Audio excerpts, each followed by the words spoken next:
Ya mungkin kita perkenalan dulu. Nama saya Sukma Maulana Rifai, asal asal dan lahir itu di Kabupaten Subang. Tempatnya di Kabupaten Subang, Kecamatan Patok Besi. Lalu saya sekarang lagi kuliah di Universitas Kuningan, jurusan Desain Komunikasi Visual.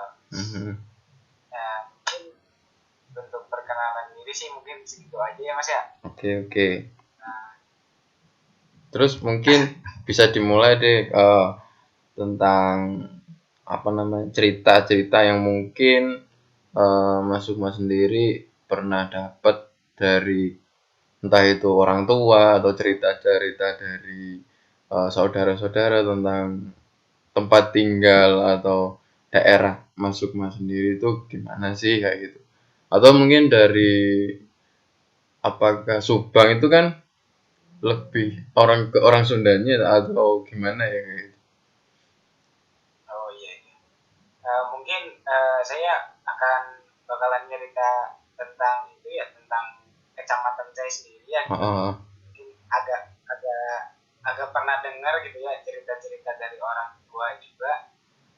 Karena memang di desa saya itu dinamain Patok Besi itu memang awalnya tuh kayak ada apa ya namanya tuh patok yang memang dari besi itu kan biasanya kan orang-orang kalau bikin patok atau apa tanda-tanda penanda gitu ya.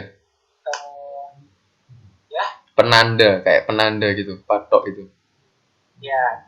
ya biasanya kan penanda-penanda gitu pakai batas-batas apa kayak gapura gitu kan bikinnya pakai itu apa semen gitu kan biasa, atau kadang pakai kayu gitu. Iya. Nah kalau saya katanya dulunya itu pakai besi, jadi banyak tuh batas wilayahnya pakai besi gitu, jadi dinamain patok besi. Dan gitu. Di salah satu kecamatan itu, di salah satu desa itu tuh bahasanya tuh campur-campur juga Mas. Campur-campurnya itu antara. Jadi ada yang bahasanya bahasa Indonesia gitu, Indonesia Jakarta gitu lah Mas. Oke. Nah saya juga kurang ngerti tuh kenapa tuh di daerah situ kok ada ya yang bahasa Indonesia, bahasanya Jakarta juga kan. Mungkin menurut saya sih paling banyak orang yang ngerantau keluar terus pulang bawa kultur dari luar ke desanya sendiri mungkin. Tapi kalau memang dari Jakarta masih jauh ya Mas kalau Subang itu? Lumayan jauh sih, dari 3 jam lah. Oh 3 jam. Ke Jakarta tuh. Ya. Dan selain bahasa Jakarta, bahasa Indonesia Jakarta itu ada bahasa Jawa. Jawanya tuh Jawa Indramayu Cirebon gitu. Jadi memang si Patok Besi ini tuh bisa dibilang ujungnya Subang, perbatasan sama Indramayu juga, sama Karawang juga. Oh gitu, kayak beririsan gitu ya, jadi kayak benar-benar dapat tengahnya gitu ya. Iya, ya bisa dikatakan dekat ke Indramayu, dekat ke Jakarta, daerah kota itu dekat gitu. Kalau bahasa lokalnya ada atau bahasa daerahnya lah ibaratnya. Bahasa daerahnya ada. Nah, untuk daerah saya di Patok Besi itu sendiri, bahasa Sundanya tuh apa ya, kayak kurang enak didengar gitu, bisa dikatakan bahasa Sundanya agak kasar gitu ya. Oh agak kasar. Iya agak kasar gitu, soalnya ya memang jalur Pantura mungkin ya, jalur Pantura bawaan orang-orangnya gitu, jadi bisa dibilang bagian Patok Besi itu Subang Patok Besi itu bahasanya kasar-kasar. Jadi misalkan kita ke kota Subang ya, ke kabupatennya, kita udah tahu logat kita gitu, ya pasti dia kenal itu pasti orang Subang Utara. Subang Utara. Patok Besi. Ya. Kalau ini apa namanya? Kan tadi itu kan namanya kan kayak patok besi itu kan. Jadi berarti apakah masih banyak peninggalan si patok besi di situ kayak gitu? Dan segede apa sih sebenarnya kalau patok besi di situ? Atau pada umumnya? Pada umumnya sih ya biasa sih ya, kalau gapura-gapura ya ala katanya gapura lah gitu. Bulannya sih kalau untuk arsip-arsip yang patok-patok itu kayaknya udah nggak ada deh. Mungkin karena itu kali ya, apa itu mahal kali ya kalau misalkan ke gapura full besi gitu. Jadi sekarang paling yang dipakainya tuh bukan patok ya, lebih ke pagernya tuh. Jadi batas-batas ininya tuh pakai pagar besi gitu mas. Nah tadinya gitu. Iya. Nah. Oke.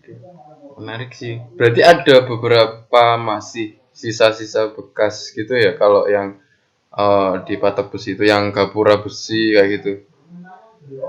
Iya, ada beberapa. Cuman nggak full besi. Kadang misalkan tulisan selamat datangnya atau apa gitu, desa apa gitu, terus ditulisnya pakai besi gitu. Kalau ini ada juga nggak sih, kalau ada hubungannya sama pandi besi nggak sih? Atau di situ? Kayaknya sih ada, cuman semakin kesini tuh pandai besi semakin berkurang. Gak tahu kenapa tuh, karena memang gak ada penerusnya, gak anak-anak mudanya tuh kurang mempelajari itu kayaknya. Jadi sekarang tuh udah ya nggak ada, hanya orang-orang tua lah, paling ada 1-2 gitu mas. Berarti kalau Subang itu secara geografis dekat sama jalur Pantura, berarti dekat sama pantai apa? Laut utaranya juga ya mas? Iya. Nah untuk daerah saya tuh dekat, lumayan ada 1 jam ke pantai itu. Ke daerah pantai itu. Berarti jalur Pantura. Oke, jalur utara. Terus kalau mayoritas penduduk itu kebanyakan pekerjaannya apa aja mas? Untuk mayoritas pekerjaan di Subang tuh kebanyakan petani, khususnya daerah saya tuh banyak yang petani padi lah ya. Karena memang di daerah saya tuh pertanian terbesar nomor 3 kalau nggak salah. Jadi ya ada petani. Untuk daerah yang sangat dekat dengan pantainya mungkin jadi nelayan gitu. Oke. Kalau ini kalau di zaman sekarang itu sebenarnya kalau di daerahnya Mas Sukma udah mulai masuk ini nggak sih, pembangunan industri gitu, atau memang masih masih aman-aman aja gitu loh, kayak petani-petani di situ? Nah untuk daerah saya alhamdulillahnya belum kena tuh, di sawah-sawah tuh belum kena pembangunan gitu. Kalau untuk daerah Subang yang kabupatennya itu sekarang sudah mulai, tanah-tanahnya tuh sudah mulai banyak yang dibangun perumahan, terus tempat wisata gitu. Malah kemarin itu dapat berita daerah atas itu, daerah Subang, tapi ada development yang baik. Tapi mungkin itu salah satunya dikarenakan lahan-lahan yang dibuat untuk bangunan baru, jadi dampaknya ke tanah itu Berarti kalau Subang itu ada daerah yang lumayan cukup tinggi juga kayak pegunungan gitu nggak sih Mas? Iya ada. Oh ada ya? Ya khususnya untuk daerah Subang kota katakan agak atas lah di atas. Jadi itu juga perbatasan dengan Bandung. Lembang tuh Mas. Oh ke situ. Berarti mainnya sering ke situ ya, yang dingin-dingin gitu ya? boleh. Oke. Apalagi ya? Kalau ini apa namanya? Kayak kultur budaya asli Subang sendiri apa Mas? Oh untuk budaya Subang itu budayanya sisingan Mas. Jadi biasanya di Singahan tuh kalau di daerah saya sih khususnya di daerah saya ketika ada orang yang sunatan anak yang sunatan pasti dia pakai sisingan. Jadi singan itu yang yang digotong di atas itu ya? Yang ngangguk-ngangguk ya, gitu. Iya. Oh. Itu setiap anak yang mau digitan kayak gitu ya? Banyak sih, banyak yang pasti pakai singan gitu. Selain itu ada lagi apa? Budayanya paling ke itu ya ke budaya masyarakatnya paling kalau misalkan kan kita nih petani ya, mayoritas petani. Jadi kalau misalkan kita mau panen tuh kayak ada sedekah bumi itu Mas. Oh gitu. Sedekah bumi itu kita ngumpulin orang-orang terdekat, nanti kita makan di situ bareng-bareng sambil berdoa dan ya berdoa semoga panennya bagus gitu kan. Oh berarti itu dilakukan sebelum panen itu ya? Musim panen? Iya. Itu biasanya kalau misalkan ada orang-orang dewasa atau masyarakat umum itu biasanya dulu sih kakek saya tuh ngundangnya bukan orang-orang dewasa, ngundangnya anak-anak gitu. Oh malah anak-anak kecilnya? Iya, anak-anak kecil, jadi suruh main-main dulu di sawah gitu. Setelah itu kita berdoa bareng-bareng lalu makan. Wih, seru. Berarti apa namanya, sedekah buminya itu dilakukan di sawahnya langsung ya Mas? Bukan di apa namanya, mungkin di rumah kepala desanya atau dusun gitu? Biasanya sih itu tergantung orang ya Mas. Kadang orangnya kan ada yang saya nggak mau ribet begini cuma aja gitu. Jadi barang di rumah barang semuanya. Ada juga yang di sawah langsung ada. Oh gitu. Oke sih, menarik. Kalau sampai sekarang pun kayak gitu masih sering juga dilakukan atau udah hilang kayak gitu? Masih sering sih, kalau untuk yang itu tuh masih sering banget. Terakhir tuh kemarin tuh ada sih teman saya kebetulan keluarganya petani, dia bikin acara gitu tuh di rumahnya, jadi seru banget lah gitu. Oke. Menarik itu kalau didokumentasiin, dibuat arsip. Iya, kemarin nggak sempat motor juga. Seru sih, jadi acaranya tuh dia tuh sampai ngeblok jalan tuh, saking banyak orang berarti ya.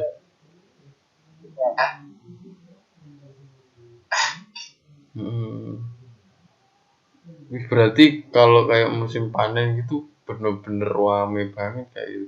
Nah terus itu dilakuin hampir setiap panen atau satu tahun itu hanya cuma satu kali mungkin atau dua kali ya gitu? Atau setiap panen itu pasti bikin acara kayak gitu? Ya biasanya setiap panen itu Mas. Jadi kadang ya kalau misalkan orangnya itulah apa namanya dikenal masyarakat gitu, katakanlah kepala desa, pasti dia bikin acaranya gede. Kalau misalkan orang-orang yang masyarakat biasa ya paling ngundang keluarganya atau tetangganya. Terus ada juga yang itu undang anak-anaknya gitu, anak kecil gitu. Sebenarnya kayak wujud syukur gitu ya dari sudah berikan padi dan sebagainya, hasil tanam kayak gitu. Ya, nah selain untuk di petaninya, mungkin di nelayannya juga ada, Mas. Oh, di nelayan juga ada. Kayak syukuran itu.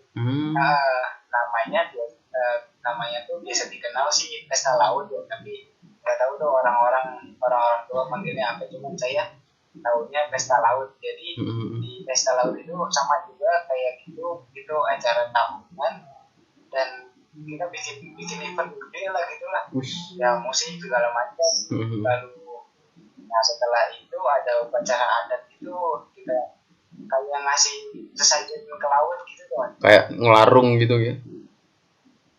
Ya. Oh. Oke. Itu menarik juga sih. Iya sih, itu menarik sih kalau menurutku, kalau entah itu dibuat arsip atau project yang benar-benar kita hubungkan dengan seni, ya kayaknya itu bakal menarik banget gitu. Sebuah tradisi ya, mungkin tradisi lokal yang masih benar-benar warga di situ benar-benar jaga gitu. Dan untuk pesta laut itu sendiri biasanya tuh malah orang-orang dari luar tuh pada ikut juga, pada ikut meramaikan acara itu tuh. Berarti nggak hanya upacaranya aja kalau yang di pesta laut itu ya, kayak musik juga ada gitu. Iya, ada hiburannya juga. Di daerahku juga ada sih kayak semacam sedekah bumi gitu, yang biasanya pasti dibarengin sama bersih desa atau hari jadinya desa gitu kalau di daerahku. Jadi kayak dilakukannya itu di rumah kepala desa yang waktu itu ngejabat. Jadi misalnya ada tayub itu semacam campur sarian gitulah, yang ada penari perempuannya kayak gitu. Terus pasti di situ ada kayak gamelan, karawitan dan sebagainya, kayak benar-benar itu hiburan untuk rakyat kecil lah di situ. Ini benar-benar di situ kayak semua orang dari berbagai jabatan atau yang nggak punya jabatan pun ikut kumpul jadi situ, jadi satu di situ kayak gitu. Mulai dari perangkat desanya sampai petaninya, yang kuli pun juga akhirnya ngumpul bareng di situ, nikmati hiburan yang merakyat lah hiburannya kayak gitu. Iya benar. Ya mungkin kurang lebih bisa dikatakan sama kali ya, Mas ya. Oke. Apalagi nih yang mungkin menarik dari sisi Subang? Kalau makanan yang tradisional apa?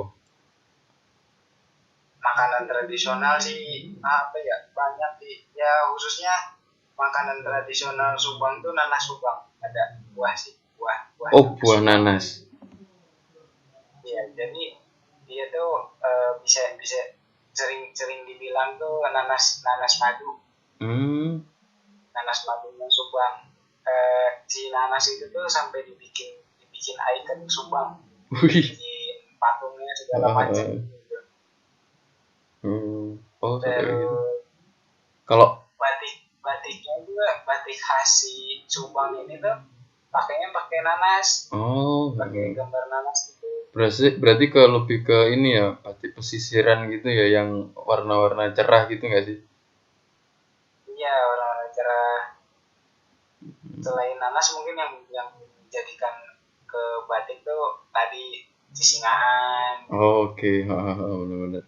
Jadi beberapa agen-agen Subang itu akhirnya masuk di batik-batik itu ya, yang jadi ornamen atau ragam hiasnya gitu, pengisinya. Iya. Oke. Di Subang tuh biasanya sih lebih dikenal sama nanas sama itu ya sih, sama si sisingaannya deh.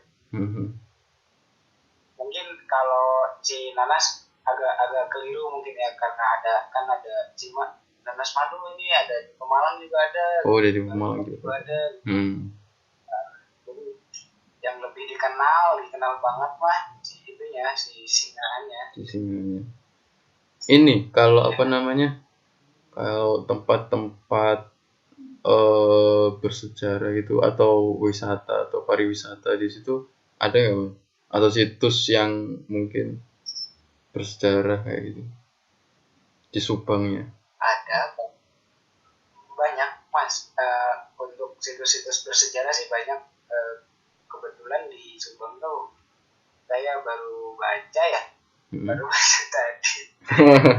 Dan memang ternyata si Subang tuh punya kayak taman batu gitu Mas. Taman Batu gitu kayak yang kemarin si Mas kesini tuh Kuningan tuh kayak di situ. Iya. Yang apa namanya kemarin yang di Kuningan? Namanya?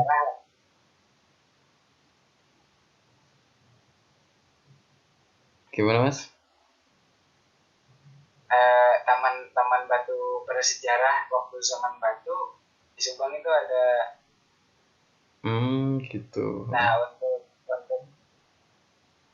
wisata religinya juga ada. Dan di saya tuh ada masjid, bukan masjid ya, musola. Musola paling mewah lah. Musola paling mewah itu harganya tuh kalau nggak salah 2 miliar. Wih. Asli Mas, 2 miliar. Dia ngebangun tuh 2 miliar. Musolanya ya seperti musola biasa lah. Nggak gede-gede banget kan ya? Memang di dalamnya tuh banyak hiasan-hiasan dari permata gitu, dari emas gitu. Oh iya. Oh mungkin menarik sih, kayak boleh nanti kirim WA kayak gambarnya kayak apa sih musola ini itu. Ya. Penasaran juga. Sempat viral sih itu Mas. Oh iya. Ya. Jadi dan orang yang masuk ke situ tuh ya biasa, nggak boleh sembarangan orang masuk gitu. Tapi dipakai secara umum sama warga setempat kan ya? Iya, dipakai secara umum. Dari rumah saya tuh ke musola 15 menit lah. 15 menit ke musola itu. Berarti sering ke situ? Enggak sering sih, cuma pernah. Oke. Berarti itu baru, musola baru atau udah lama? Udah lama, cuman memang di apa ya, kena medianya tuh mungkin sekarang. Oke. Kemarin juga kan saya ke Kuningan, pas banget berita itu naik, berita yang musola. Dan ketika saya jajan di warung, ada yang nanya, Mas dari mana gitu kan? Dari Subang. Oh di Subang ya yang ada musola mahal itu. Sampai segitunya. Yang benar gitu kan, saya kaget orang-orang sini. Belum tahu malah. Tahu musola mahal gitu. Keren. Yang terkenal malah musola yang mahal itu malah. Ya, keren. Kaget kan, kok bisa tahu gitu. Saya tanya, Pak tahu dari mana gitu kan. Saya barusan kan baca berita dari Facebook, katanya di Subang ada musola mahal, katanya. Waduh, kaget saya. Sampai wah beritanya. Memang media itu benar-benar cepet banget sih kalau ngomongin berita-berita viral gitu. Iya. Pengaruhnya tuh. Oke deh, itu mungkin udah cukup sih tentang cerita-cerita Mas Sukma tentang Subangnya itu sendiri dan tentang patok besinya yang sangat benar-benar akhirnya jadi nama kecamatan ya. Jadi nama kecamatan itu. Oke. Oke nanti Mas kalau misalnya nggak keberatan juga ngirim tanah. Jadi kita kan dari karya itu tadi kan kita pakai tanah itu sebagai simbol identitas dari Mas Sukma dari Subang itu sendiri kayak gitu. Jadi Mas Sukma nanti bisa ngirim mungkin 1 piring lah atau namanya nggak sampai 1 kilo lah yang tanah yang mungkin ada di sekitar Mas Sukma atau yang gampang yang Mas Sukma bisa ambil. Nah, nanti bisa dikirim ke base camp, nanti aku kirim alamatnya buat kirim. Terus apa namanya? Untuk biayanya nanti kita gantiin untuk biaya pengirimannya. Itu aja sih. Ya Mas, boleh. Oke. Nanti saya kirim. Nanti bakal apa namanya? Tanahnya sampai Jakarta nanti. Jadi untuk program Jakarta tuh dari Mas ngirim apa aja nih? Ya ini yang apa namanya? Yang video ini nanti bakalan ditampilin juga, terus sama tanah-tanahnya itu dari Mas Sumara nanti bakal dikirim juga sekalian dipamerin ke sana kayak gitu. Waduh, mantap. Nanti muka saya ada di pameran. Oh, pasti. Biar mantap. siap-siap biar terkenal nanti musola yang termahalnya. Iya, Biar tahu kan. Oke, makasih banyak ya. Siap Mas. Oke, Sehat-sehat, sama-sama. Mas. Soi. Assalamualaikum.